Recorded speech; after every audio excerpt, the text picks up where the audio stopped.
মানে ওর ছোট বোনের জামাইয়ের সাথেও পরকীয়া করেছে? ছি আবির, কি জানি হতেও পারে। আচ্ছা দেখি কি করে ভেতরে আসে।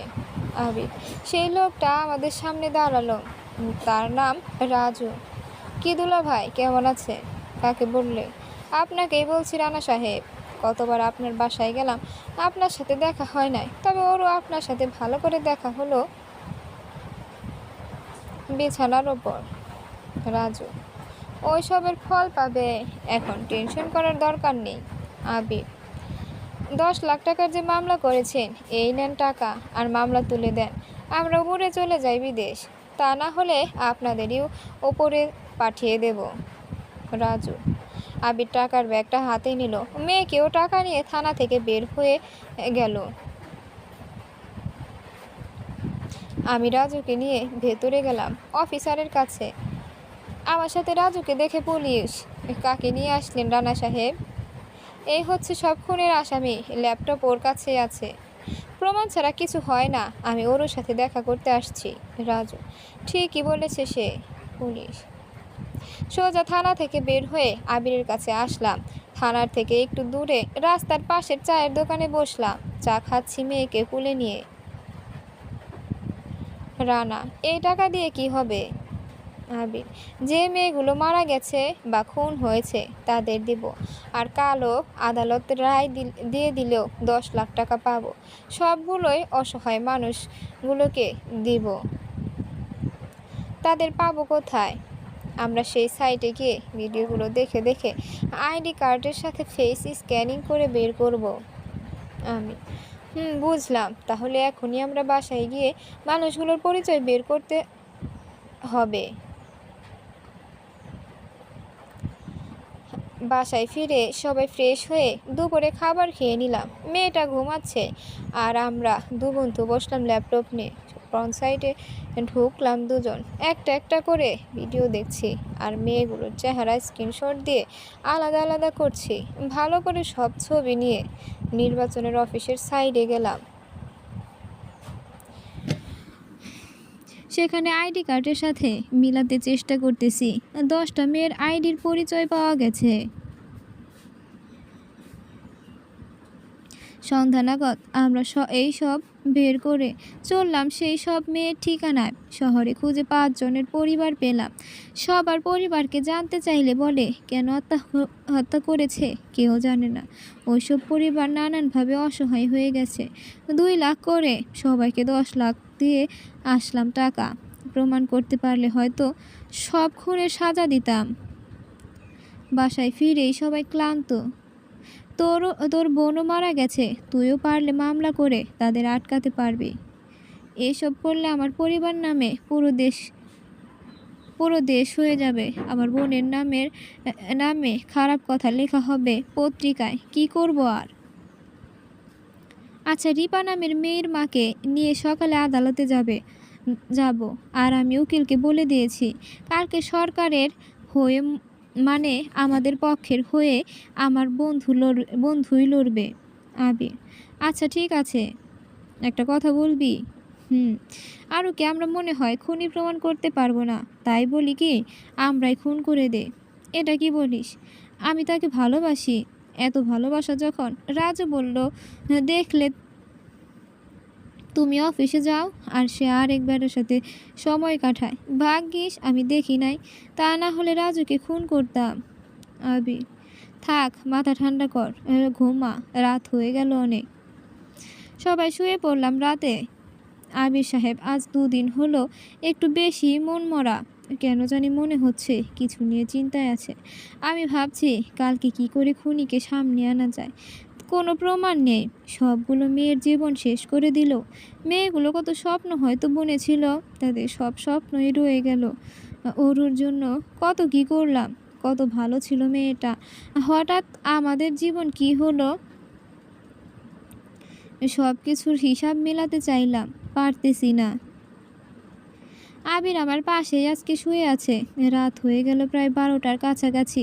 আবির ঘুমে মগ্ন। হঠাৎ টুং করে শব্দ হলো আবিরের মোবাইলে। আমি যদিও তার মোবাইল কখনো ধরিনি, হাতে নিয়ে দেখি একটা মেসেজ। নাম্বার কিছু দিয়েই সেভ করা নাই। তাতে লেখা, ভাইয়া তুমি বাসায় ফিরে এসো, সবাই তোমাকে অনেক খোঁজ করতেছে। গত 4টা বছর আমাদের সাথে লুকোচুরি খেলতেছো। বাবা সব কিছুর জন্য অনুতপ্ত। তুমি তোমার বাসার ঠিকানা দাও, আমি আসবো। কাউকে বলবো না। বাবু কেমন আছে? মেসেজ পড়ে একবারে থমকে গেলাম। আবির সাহেবের পরিবার সবাই আছে। আবির সাহেবের বাবু আছে, সবাই জানে। গত 2 বছর আমরা একসাথে। আবির সাহেব সবসময় চুপচাপ থাকে।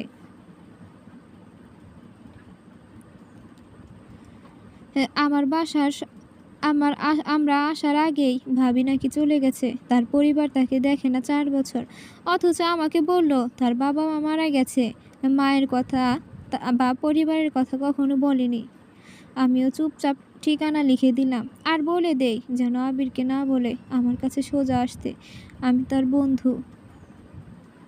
মেসেজ করে আবিরের মোবাইল থেকে ডিলিট করে দিলাম যাতে সে না বুঝে। সকালে ঘুম থেকে উঠে ফ্রেশ হয়ে আবিরের পাশে বসলাম।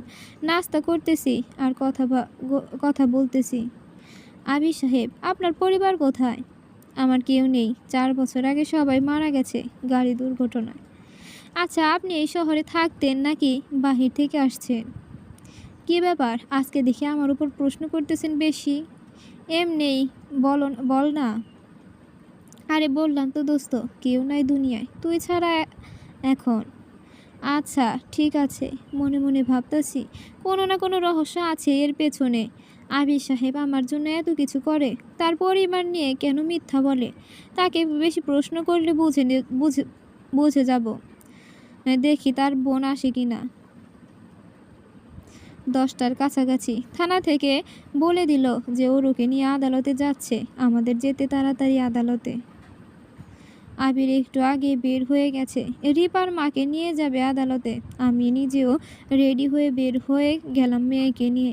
আদালতে গিয়ে দেখি আবিরও চলে আসছে। বিচারক বিচার করতে শুরু করলো। অরু রানার থেকে ডিভোর্স নিয়ে মেয়েও টাকা নিয়ে গেছে নিজের রক্ষার জন্য। রানা একজন মানসিক রোগী, তাই এই আদালতে প্রমাণ হলো অরু রোগী। এই মহিলা শুধু টাকা অপহরণ না, বরং কয়েকটা খুন করেছে। সে যুবতী নারীদের দিয়ে ভিডিও বানিয়ে ব্যবসা করে। আর রানা এইসব জেনে মন্টুকে খুন করে যা রানার নামে চালিয়ে দেয়। এই মহিলার মৃত্যুদণ্ড হওয়া উচিত। আর কে কে তার সাথে জড়িত তাদেরও সাজা হওয়া দরকার। ওকে জনাব, কোনো প্রমাণ নেই অরু যে খুনি বা কাউকে আত্মহত্যা করতে বাধ্য করেছে। এটা প্রমাণ করতে রিপার মাকে এনে জিজ্ঞেস করি। বিচারক রিপার মাকে নিয়ে গেল কাঠগড়ায়। আচ্ছা, রিপা মারা গেল কিভাবে? মন্টু ওর সাথে প্রেমের নাটক করে, শারীরিক সম্পর্ক করে আর তা ভিডিও করে নেটে দিয়ে দেয়। আর এই মহিলা টাকা দিয়ে সেই মামলা তুলে নিতে বলে। না হয় আমাকে খুন করবে বলেছিল রিপার মা। আপনার কথার কোনো প্রমাণ আছে যে এগুলো সত্য? জি না। তাহলে আপনি যান। একে একে সেই 5 জনের পরিবার পেয়েছি। সবাইকে নিয়ে জিজ্ঞেস করা হলো। সবাই একই কথা প্রমাণ নাই। তাদের কথা আদালত মানেনি। শেষ আমাকেই নেওয়া হলো। আচ্ছা রানা সাহেব, বলেন আপনার বোনকে এই মহিলাই মরতে বাধ্য করেছে? জি না, আমার বোন এমনিতেই মারা গেছে। একে একে সবার কথা মিথ্যা হয়ে গেল আদালতে। আমি যদিও বলতে পারতাম, তারপরও বলিনি। জানি এখন এইসব বললে আমার বোনের ছবি দিয়ে সারা দেশে খবর হয়ে যাবে। আমার জানা হয়ে গেছে বিচারের রায় কি। আমি আদালত থেকে বের হয়ে চলে আসছি। বিচার এখন চলতেছে। আবিরকে বললাম রায় দিলে যে টাকা দিবে তা যেন বাকি যে মেয়েগুলোর খবর পাওয়া যায়নি তাদের বের করে দিয়ে আসতে। ল্যাপটপ নিয়ে গেছি যেখানে সেই মেয়েদের ছবি রাখছি। আবির বিচার শেষ হলে টাকা যা পাবে নির্বাচন অফিসে গিয়ে খুঁজে বের করে দিয়ে আসবে টাকা। আমি বাসায় চলে আসলাম। পারলাম না ভালোবাসার মানুষকে শাস্তি দিতে। চাইলে বোনের প্রমাণটা দিয়ে তাকে ফাঁসি দিতে পারতাম। আমি জানি মানুষ যে কাজে আকাশে উঠতে থাকে সেটাই একদিন তাকে একদম নিচে নামায়।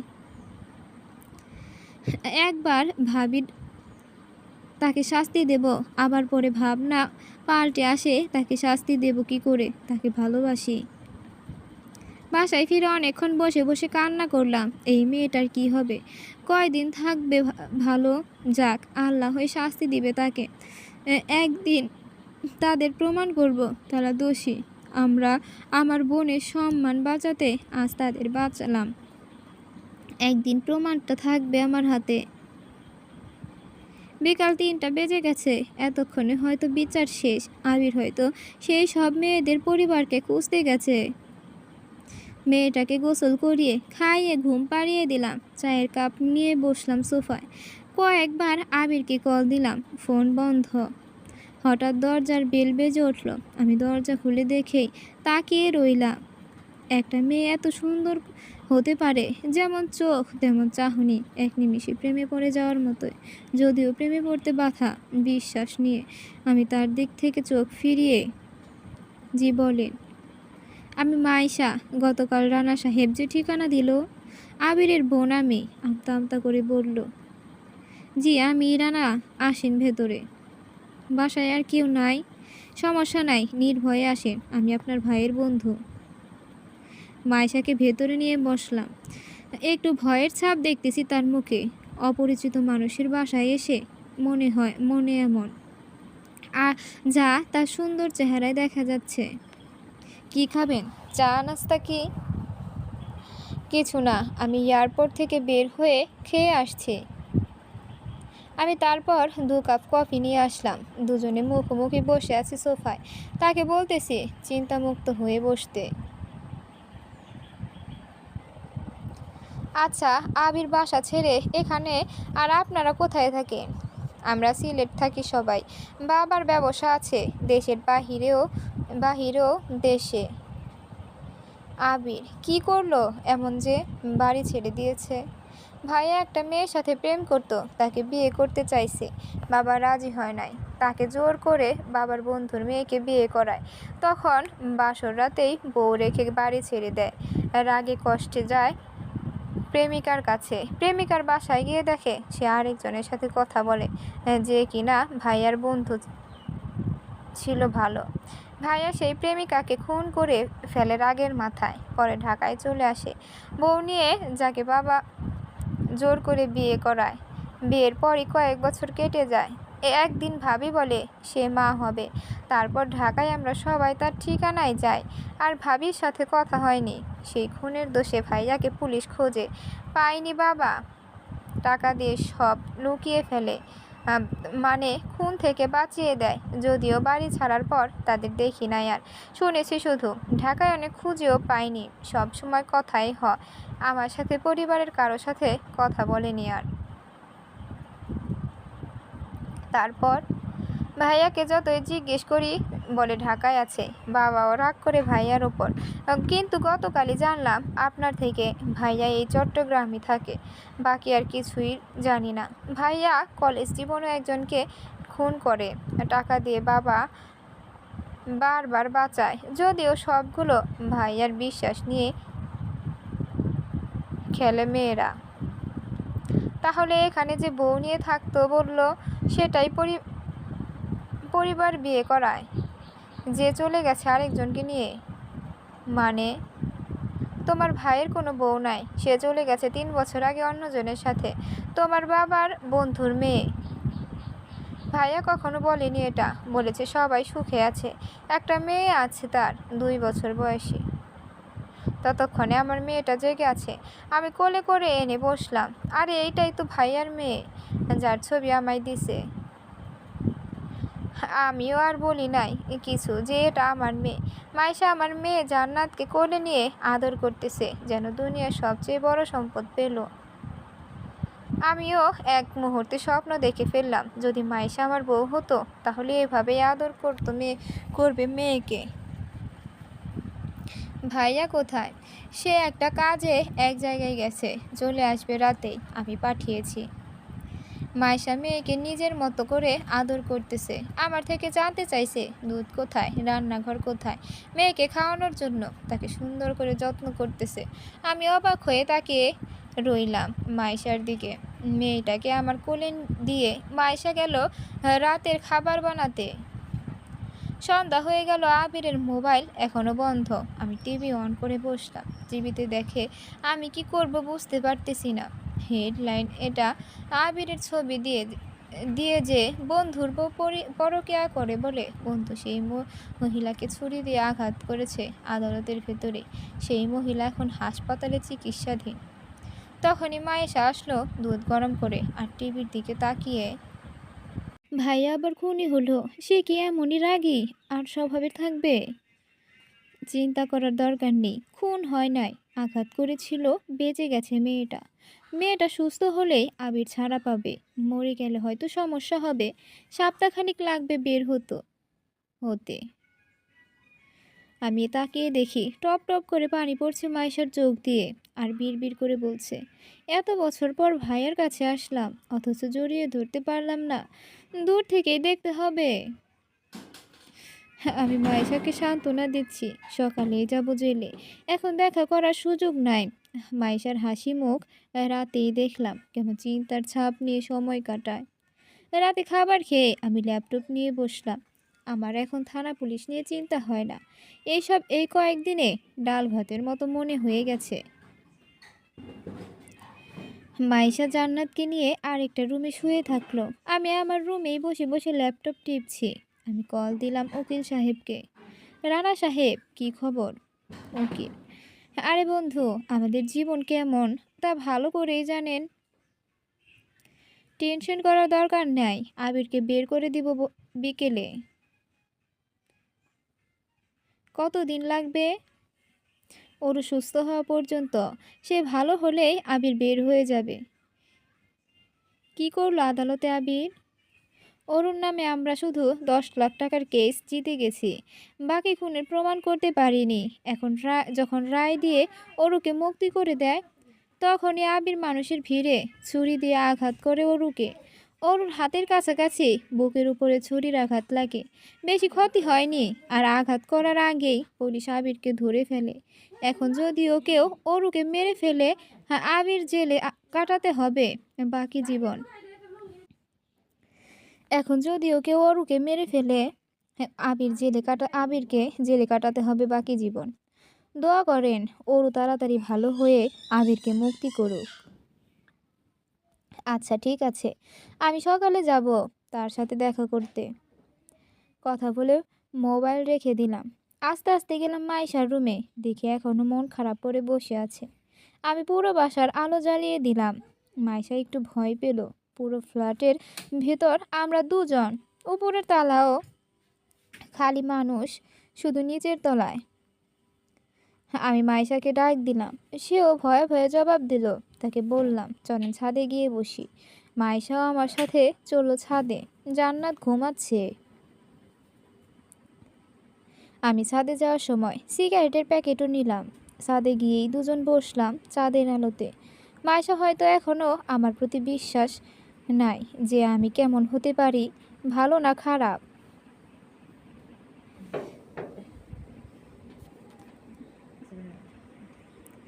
তার একদমই গন্ধ সহ্য হয় না সিগারেটের, বলল। আমিও সিগারেট ফেলে দিলাম। একটা কবিতা শোনাবো এই চাঁদের আলোয়? আপনি কবিতাও জানেন? থাক, কোনো এক সময় শুনবো। আচ্ছা, আপনার বউ নাই? যাকে মেরে জেলে আছে আবির, সেই আমার বউ ছিল, পরকিয়া করলো। আবির সেটা সহ্য করলো না, আমিও কিছু করিনি। অনেক কাহিনী, ওইসব বাদ দেই। আপনার বিয়ে হয়নি? না, এবার অনার্স পাশ করেছি। এখন ভাববো বিয়ের কথা। কাউকে তো বিশ্বাস করা যায় না এই যুগে। আপনার মতো কাউকে যে কেউ অনেক ভালোবাসবে, বিশ্বাস করে ঠকলেও ভালো আছে। আমি, দেখা যাক পরে, আগে আমরা বাড়ি ফিরি, তারপর হবে। চাঁদের আলোয় যেন একটা পরীর সাথে বসে বসে কথা বলছি। পরীটার ডানা নাই হয়তো। আমি মুগ্ধ হয়ে তাকিয়েই থাকি তার দিকে, আর ভাবি, ইস, এ যদি আমার হতো, আমি যদি তাকে পেতাম, তার সাথে প্রতিটা রাত এভাবে চাঁদের আলোয় কাটাতাম, জীবনটা বদলে যেত। আমরা দুজন অনেকক্ষণ বসে বসে গল্প করে রাতে ফিরে আসলাম বাসায়। যার যার মতো করে ঘুমিয়ে গেলাম। সকালে আমি ঘুমে থাকতেই রান্নাঘরের শব্দে ঘুম ভাঙলো।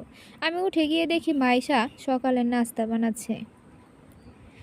ফ্রেশ হয়ে নাস্তা করে নিলাম। চাকরিতে আর যাই না, ইচ্ছে নাই আর চাকরির। সব বিক্রি করে চলে যাব গ্রামে, সেখানেই কিছু করব। নাস্তা করে সকাল সকাল হাঁটতে বের হলাম। মেয়েকে কোলে নিয়ে হাঁটছে মাইশা। বাসা থেকে বের হতেই গলির ভিতর হেঁটে যাওয়া সবাই তাকিয়ে আছে আমাদের দিকে। একজন পরিচিত বলেই ফেলল, রানা সাহেব নতুন বিয়েও করে ফেলেছে। বাহ! মাইশার দিকে তাকালাম, দেখি লজ্জায় মাটির দিকে তাকিয়ে হাঁটছে। সকাল 10টা পর্যন্ত পার্কে বসে থেকে সবাই গেলাম জেলে। সেখানে মাইশাকেও মেয়ে মেয়ে বাহিরে রেখে আমি একাই গেলাম। মাইশার কথা বলে তার সামনে তার সামনে নিব তাই। আচ্ছা, কি করলি এটা তুই? আমি যা মনে করেছি তা করেছি। আমার বন্ধুর জীবন নষ্ট করে পরকিয়া, তাই? আবির: এখন নিজের জীবনও বিপদে। আমি: সমস্যা নেই, বন্ধুর জন্য এতটুকু করাই যায়। আচ্ছা, ওরও ভালো হলেই বিলে ছাড়িয়ে নেব। সপ্তাহখানিক লাগবে হয়তো। আর তোর মেয়ের কি খবর? আসলেই মেয়ে কই? বাহিরে একজনের কাছে। কার কাছে? তার ফুপুর কাছে। মেয়েটা তো তোর, তাই তার ফুপুর কাছেই দিয়ে আমি টেনশন মুক্ত। ফুপু মানে মাইশা আসছে? হুম। কি করে তাকে কে দিল ঠিকানা? আমি: কেন? বললাম বাড়ি যাব কখনো। আরে বাদ দে, সারা রাত কান্না করেছে ভাইয়ের জন্য। একটু কথা বল, আগে জেল থেকে বের করি, তারপর বাড়ির কথা বলবো, ভাববো। ডাক দে। মাইশা আবিরের সাথে দেখা করে কান্না করতেছে দুজন। এক ভাই এক বোন দুনিয়ায়, তাও তারা 4 বছর পর দেখা। সবাই বের হয়ে বাসায় চলে আসছি। আবিরকে বললাম 1 সপ্তাহ থাকতে, কষ্ট করে। আমি মাইশা কথা আড্ডা দিয়ে দিন ভালোই কাটাচ্ছি। 6 দিন কেটে গেল নিজেও জানি না।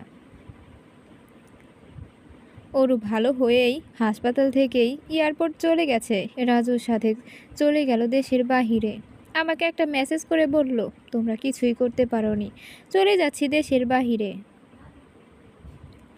কিছুই করতে পারেনি, প্রমাণ করতে পারেনি ওর অপরাধী, তবে সময় তাও প্রমাণ হবে।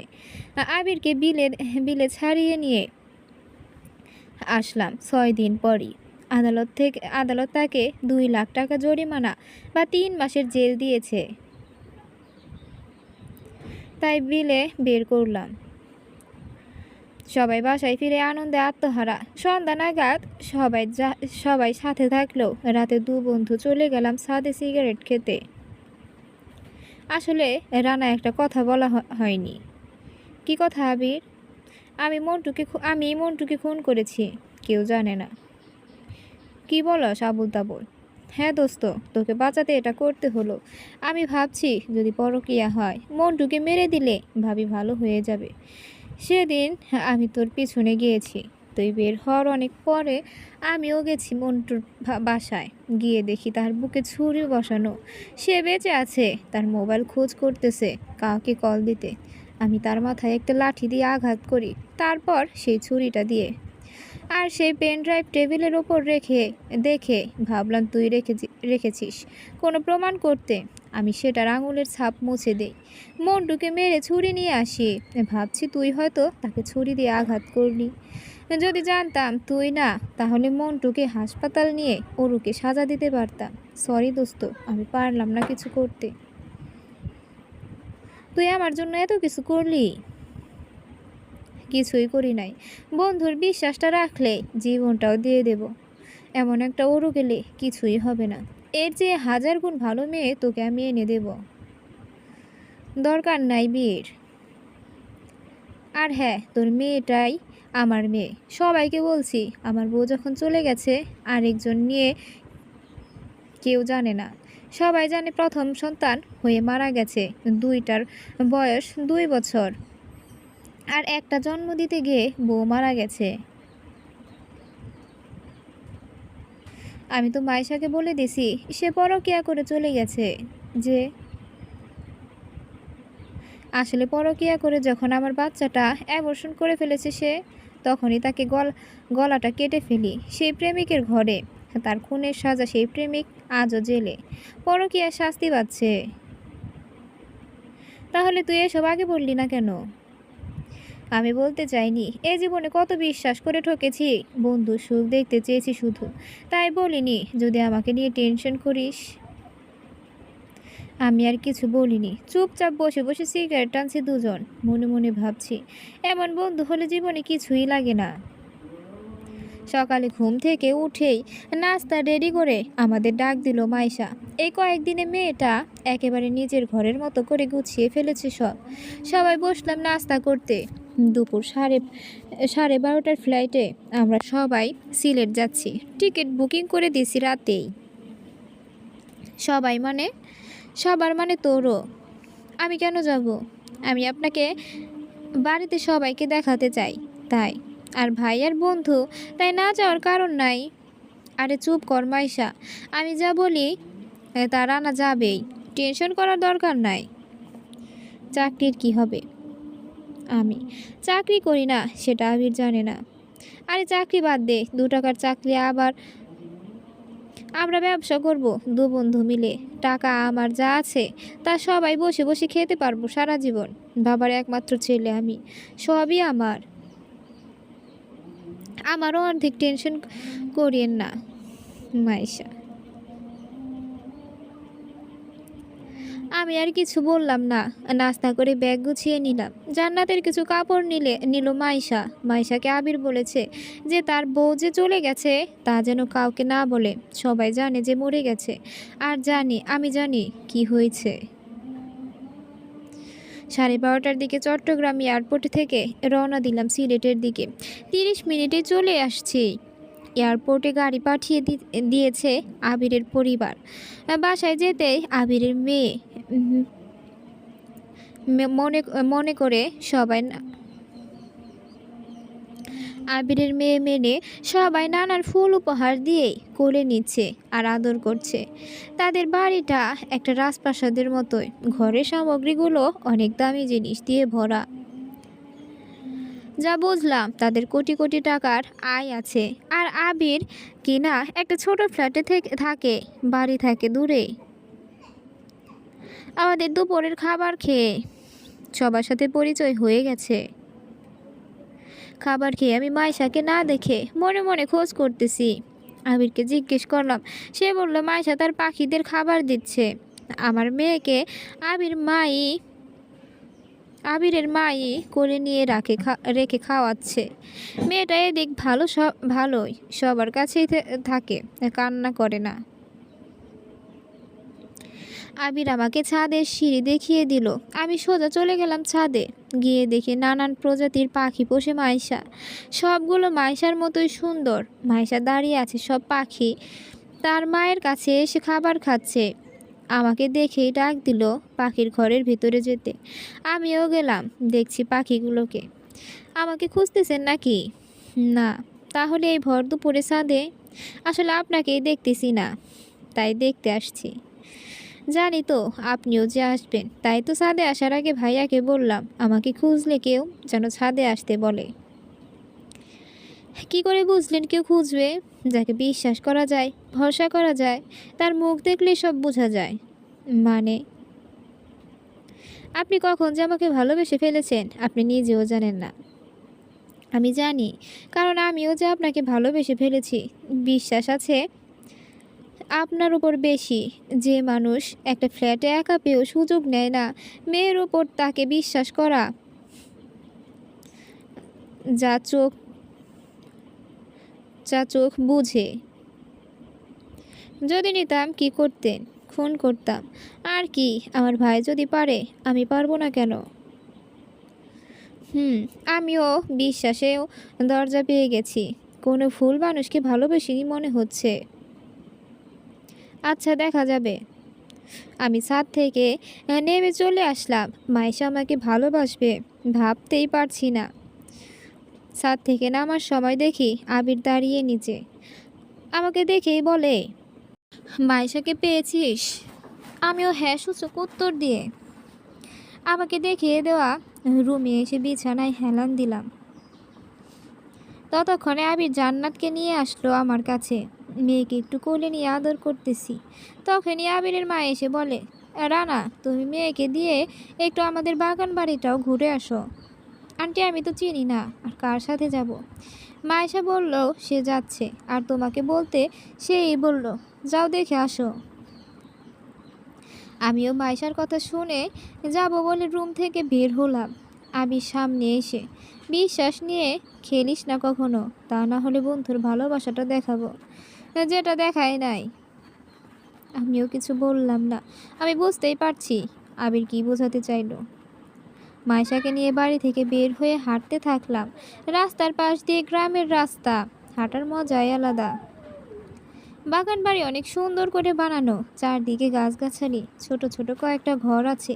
এতে সেই সবাই আড্ডা দেয়। আমি আর মাইশা যখন যাচ্ছি, মাইশা আমার হাতটা শক্ত করে ধরে হাঁটছে। বাড়ির ভিতর দুজন ছাড়া আর কেউ নাই। বিকাল শেষ হওয়ার কাছাকাছি। আমি খেয়াল করলাম আমার একটা ছেলে অনেকক্ষণ ফলো করে যাচ্ছে, যদিও বাড়ির বাহিরে থেকে। মাইশার কিছু গাছ আছে, ওগুলো পানি দিল। দুজনে আবার কথা বলতে বলতে বাড়িতে ফিরে আসতেছি। মাইশা, তোমায় কেউ নিয়মিত ফলো করে? না, কেন? এমনি, তবে একটা ছেলেকে দেখি আমি বের হলে অনেক সময় পেছনে পেছনে আসে, কেন জানি না। আবিরকে বলেছো কখনো? ভাইয়া বাড়িতে নাই, কি করে বলি? আর যদি জানতে পারে? আচ্ছা, বুঝতে পারছি। সন্ধ্যা হওয়ার আগেই ফিরে আসলাম। রাতে সবাই খাবার খেয়ে শুয়ে পড়লাম। আমি আর আবির একসাথে থাকলাম। মেয়েটা আবিরের মায়ের কাছেই থাকে। আমি বলতে গেলে একদম টেনশন মুক্ত।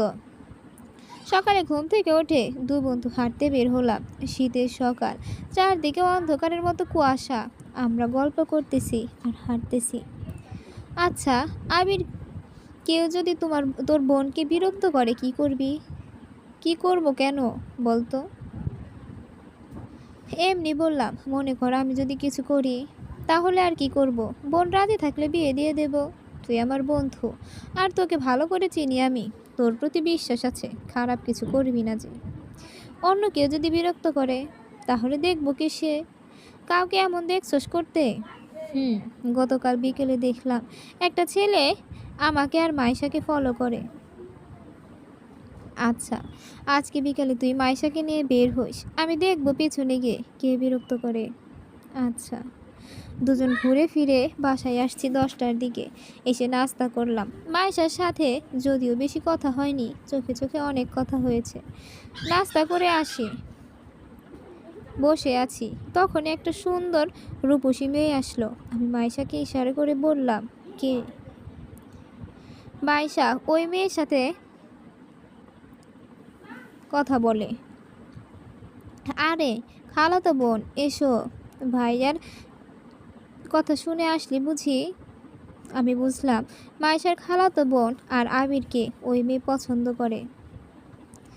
দেখতে খারাপ না। ওই মেয়ে যখন আসলো তখন আবির নাই। মনে মনে ভাবছি আবিরকে এই মেয়ে বিয়ে করিয়ে দিতে হবে। মাইশা তার খালাতো বোনকে এনে আমার সাথে পরিচয় করে দিল। তার নাম কেয়া।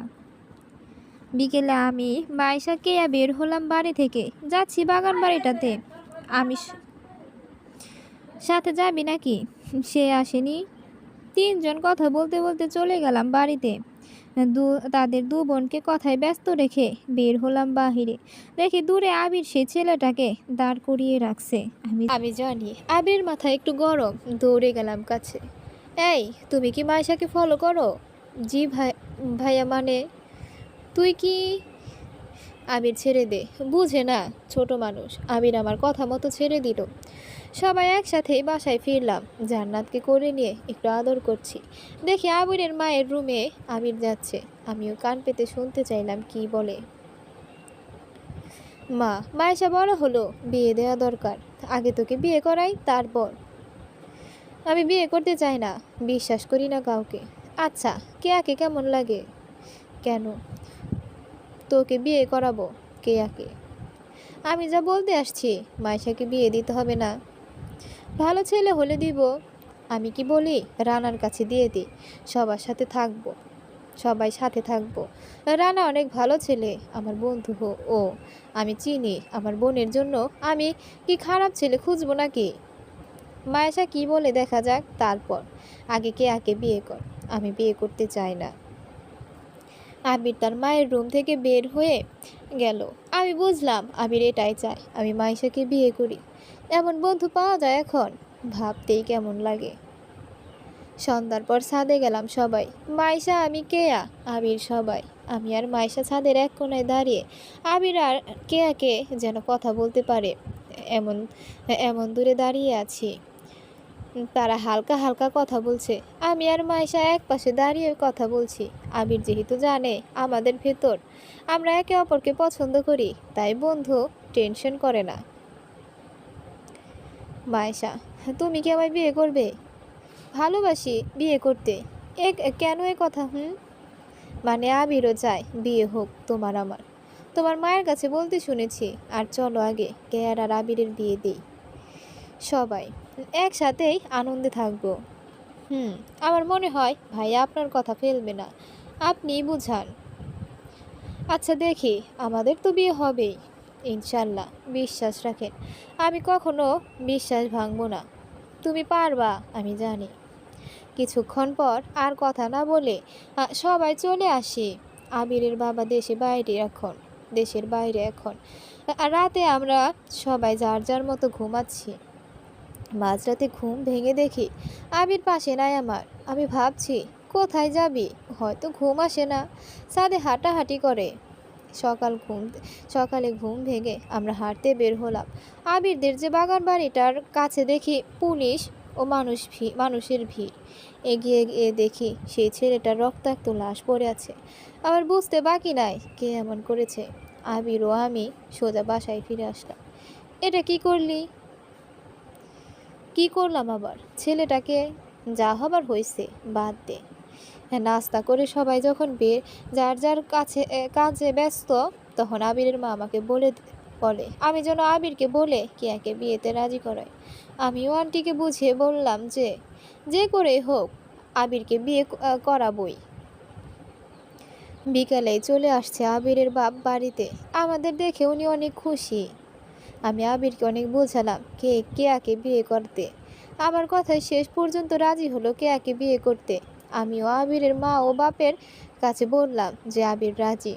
আবিরের মা আমাকে কাছে ডাক দিয়ে নিয়ে বলল, তুমি নাকি মাইশাকে বিয়ে করতে রাজি? মানে আন্টি, আপনারা যা বলেন। আবিরের বাপ বলে, আবির যদি মনে করে তুমি ভালো, তাহলে আমাদের কোনো কথা নাই। আবিরকে আমরা চিনি, এমন কাউকে সে বিশ্বাস করে না যতটা তোমায় করেছে। রানা, আমরা চাই দুটা বিয়ে একসাথে হয়ে যাক। আমিও তাদের কথায় সায় দিয়ে চলে আসলাম। মনে মনে অনেক খুশি। আবিরের পরিবার এত ভালো, যতটা আবির বন্ধুর জন্য করেছে তা বলার মতো না। দুদিন পর আমাদের বিয়ে হয়ে গেল। আমি আবিরকে শপথ করলাম যাতে যত কিছুই হোক কাউকে যেন খুন না করে, সে কোনো ভালো মানুষকে মারে না জানি। তারপর বিয়ের রাতে মায়েশাকে আমি সত্যটা বললাম যে জান্নাত আমারই মেয়ে। মায়েশা বলল, যতই হোক আমাদেরই মেয়ে, এতে ভাগাভাগি করার দরকার নাই। সবাই যেহেতু আবিরের জানে সেটাই জানুক, এটাই ভালো। মায়েশা এত ভালো মেয়ে বলে বোঝানো যাবে না। আমি চট্টগ্রাম চলে যেতে চাইলাম। আবিরের পরিবার বলে চাকরি করার দরকার নেই, তাদের ব্যবসাগুলো দেখলেই হবে, আবির ও আমি মিলে। আমি চাই না ওদেরগুলো নিজেরা কিছু করি। তাই আবির আর আমি সিদ্ধান্ত নিলাম আমরাই একটা নতুন কিছু শুরু করি। মায়েশাকে বলে তার বাবা থেকে 50 লাখ টাকা নিলাম। আবিরও সমান টাকা নিল। দুজনে শুরু করলাম রেস্টুরেন্টের ব্যবসা। সিলেটে শুরু করলাম, ভালো মানে একটা রেস্টুরেন্ট। কয়েক মাসে দেখলাম আমাদের রেস্টুরেন্ট শহরে জনপ্রিয় হয়ে গেছে। লাভ হয় অনেক, যদিও তা মায়েশার পরিবারের আয়ের কাছে কিছুই না। আবির আমি এটাই তৃপ্তি পাই যে নিজেরা কিছু করি। বছর খানিক পরেই মাইশার কোল জোরে আমাদের প্রথম ছেলে সন্তান আসলো। কয়েক মাসের ব্যবধানে কেয়াও মেয়ে সন্তান জন্ম দিল। যেদিন হাসপাতালে কেয়ার মেয়ে হলো, আবির অনেক খুশি দেখলাম, যা বলে বোঝানো যাবে না। আবির সেই দিন বলে, আমাদের মেয়ে ছেলেগুলো বড় হলে বিয়ে দিয়ে আমরা বন্ধুরাও বেয়াই হব। আমি হেসেছিলাম অনেক। আমাদের পরিবার ব্যবসা নিয়ে দিন ভালোই কাটছে, পুরো পরিবারে শুধু সুখের ছায়া। গ্রামে ছোট ভাইটাকে একটা ব্যবসা করতে শুরু করে দিলাম। কিছু জমি কিনে মাছের চাষ করা শুরু করে দিলাম ছোট ভাইকে। সে কৃষি নিয়ে পড়াশোনা করছে। চাকরি করতে আমি মানা করলাম, বললাম গ্রামে যেন কিছু করে দেখাতে পারে। 13-14 বছর কেটে গেল, কোন দিক দিয়ে বুঝতেই পারলাম না। আবির ও আমি একে অপরের এত বিশ্বাস করতাম যে বন্ধুতে কখনো ফাটল ধরেনি। মাইশাকে ও যে আমাদের জীবনটাই পাল্টে দেবে ভাবিনি। আবিরকে বললাম, বিশ্বাস করে কাউকে ঠকলেও লাভ আছে, ঠকতে ঠকতে একদিন আসল মানুষ মিলে যায়। আবির বলল, যদি তোকে বিশ্বাস না করে বিয়েতে রাজি না হতাম, জীবন মানে বুঝতে পারতাম না। এই কয়টা বছরে আমাদের ব্যবসা সারা দেশে ছড়িয়ে গেছে। বড় বড় শহরগুলো একটা করে হলেও রেস্টুরেন্ট চালু করলাম। মাসিক আয় কোটি টাকার ওপরে আছে। সব মিলে আমরা যেন স্বর্গে সুখে জীবন কাটাচ্ছি। সকালে ঘুম থেকে উঠে রাস্তার টেবিলে বসলাম। জান্নাত দৌড়ে এসে পত্রিকা নিয়ে আমাকে বলছে, বাবা দেখো, একটা কি কষ্টের খবর পড়ো। জান্নাত আমাকেও আবিরকে বাবাই ডাকে।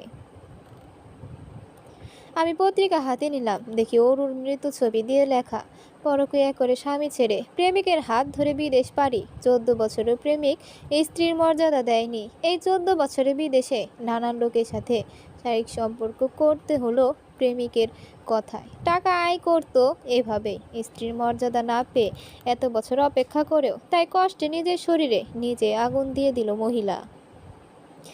আমি হেসে আবিরকে ডাক দিলাম, পত্রিকা দেখালাম। এবার বিশ্বাস হলো। তখন বলেছিলাম না যে যেটা দিয়ে মানুষ আকাশে উড়ে সেটাই তাকে মাটিতে নামায়। অরুর ফল পেয়ে গেছে। যেমনটা সে অন্যের মেয়েগুলোকে ব্যবহার করে মরতে বাধ্য করলো। আমি ইমেল চেক করে দেখি, একটা ইমেল করে দিছে, তাদের কিছু ভিডিও ছবি দেওয়া, আর বলে দিছে রানা এই প্রমাণ দিয়ে সবার শাস্তি দিও। আমি আবিরকে দেখালাম। সে বলে, এইসব বাদ দে, অতীতে যা হয়েছে ভুলে যা। আমরা যেমন আছি ভালোই আছি, সবাই সুখেই আছি। আমি সবগুলো ভিডিও ও ছবি চট্টগ্রামে সেই পুলিশ অফিসারকে পাঠিয়ে দিলাম। বলে দেই যেন রাজু শাস্তি পায়। তিনি বলেছেন আর চিন্তা করার দরকার নেই। এতেই রাজুর ফাঁসি নিশ্চিত। বিদেশ থেকে ধরে এনে কিছুদিন পরই রাজুকে মৃত্যুদণ্ড দিল। আমরা সবাই ভালো আছি। আবির আর কাউকে খুন করেনি। সবাই এত সুখে আছি বলে বোঝাতে পারবো না। আল্লাহ যা করে ভালোর জন্যই করে। বিশ্বাসী হলে সব কিছু হয়, শুধু দরকার বিশ্বাস।